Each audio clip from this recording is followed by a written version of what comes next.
What is up, YouTube? Live via satellite here, and today we are here to discuss Kingdom.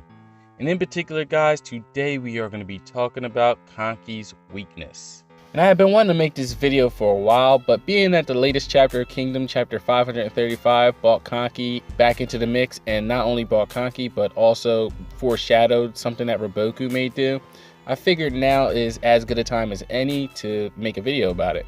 So if you don't remember, at the end of Kokyo Hills, we get Riboku, and he's actually with Bananji and Shinsuiju, and they're talking about even though they lost, it's not a complete failure because they got two things from watching this battle. One, they found the hidden talent Kishui, and the second thing they found was Kanki's weakness. Now, I'm going to be honest, when I first read this kind of shocked me because I really didn't see any weakness in Kanki's game. I try to figure out, like, what in the world could Riboku have seen that he thought was a weakness of Kanki. Most people think what Riboku saw was that Kanki basically loves to take risks. He loves to gamble. And that his weakness is you pretty much just have to call his bluff. For example, had Kishui not been tricked by Kanki pretending that he was marching to Raigon, how would Kanki have been able to reclaim that hill? Basically, he would have had to come up with another plan because there was going to be no easy way to reclaim that hill if Kishui didn't bite when Kanki laid the bait. So this is like one of the most common thoughts about what Kanki's weakness could be. And that could all very well be true, but today I wanted to bring up a different weakness that I think is something that most people overlook. I believe that Kanki's biggest weakness is his beliefs. And I actually started to think about this during another fight in this arc. So remember back to when Ohan and Bananji were fighting?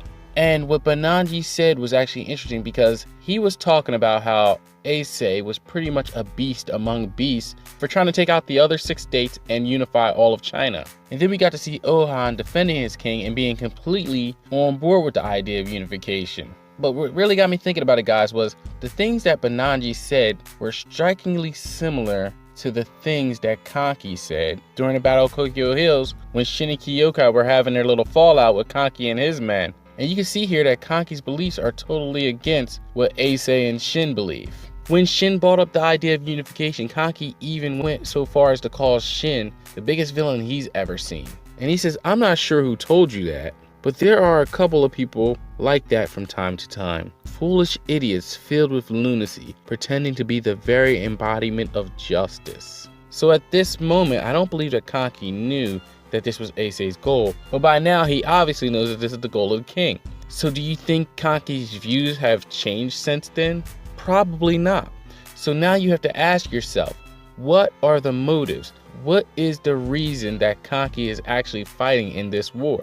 Everybody else pretty much has a purpose. Everybody else pretty much has a reason, but Kanki doesn't seem to have that same reason. Obviously, Kanki having a bandit background, of course he enjoys getting the riches and the spoils of war. But if push came to shove, think about it. If somebody is fighting for what they believe in, people are actually willing to die for something that they believe in. But when it's something that you don't believe in, not only will you not die for that cause, but you will quickly abandon that cause. This is why I do not believe that Kanki will be dying in this arc. Because what I do believe is this. I believe that Kanki could care less. So if his back is put up against the wall, especially in the situation that he's in Gyo, I think that Kanki will just bounce. I think Kanki would simply abandon his post. So if Riboku or whatever shows up with a large force, Kanki isn't dying for something that he doesn't believe in. He will simply leave. Okay, well, some people maybe wonder, well, how would this be a weakness that Riboku would know? Remember, back when we first set off for battle, Yotanwa and Ten were having a talk. And Yotanwa let Ten know that her men were all on edge and they were moving a little too fast and they were antsy. And it was pretty much being translated through Kairo Ten's actions. And she said she was basically telling her she needs to calm down because her being so tense, everyone else can pick up on it. And if they can pick up on it, the enemy will be able to pick up on it as well. Because she said a force this large is sure to have Zhao insiders mixed in. And I would think the same thing would be true for any battle. And when Shin and Kyokai confronted Kanki, this was a very public thing. So who's to say there weren't spies there able to pick up on that information? So to sum it up, I pretty much think that Kanki's weakness is that he's really not fighting for anything but his own enjoyment. And in the end, that's really not worth dying for. So when his back is against the wall, I think he's gonna bounce. And plus, it just totally makes sense because whether you want to believe it or not, I do not think that Kanki and his men can coexist with Shin. So I believe that they are going to abandon and go to another state. And Kanki's told you this many times before out of his own mouth. During the coalition, he's already told you pretty much he didn't care whether Quinn would be destroyed or not. And even back in Tokyo Hills, when he was actually getting on his men for actually thinking that they were a proper army,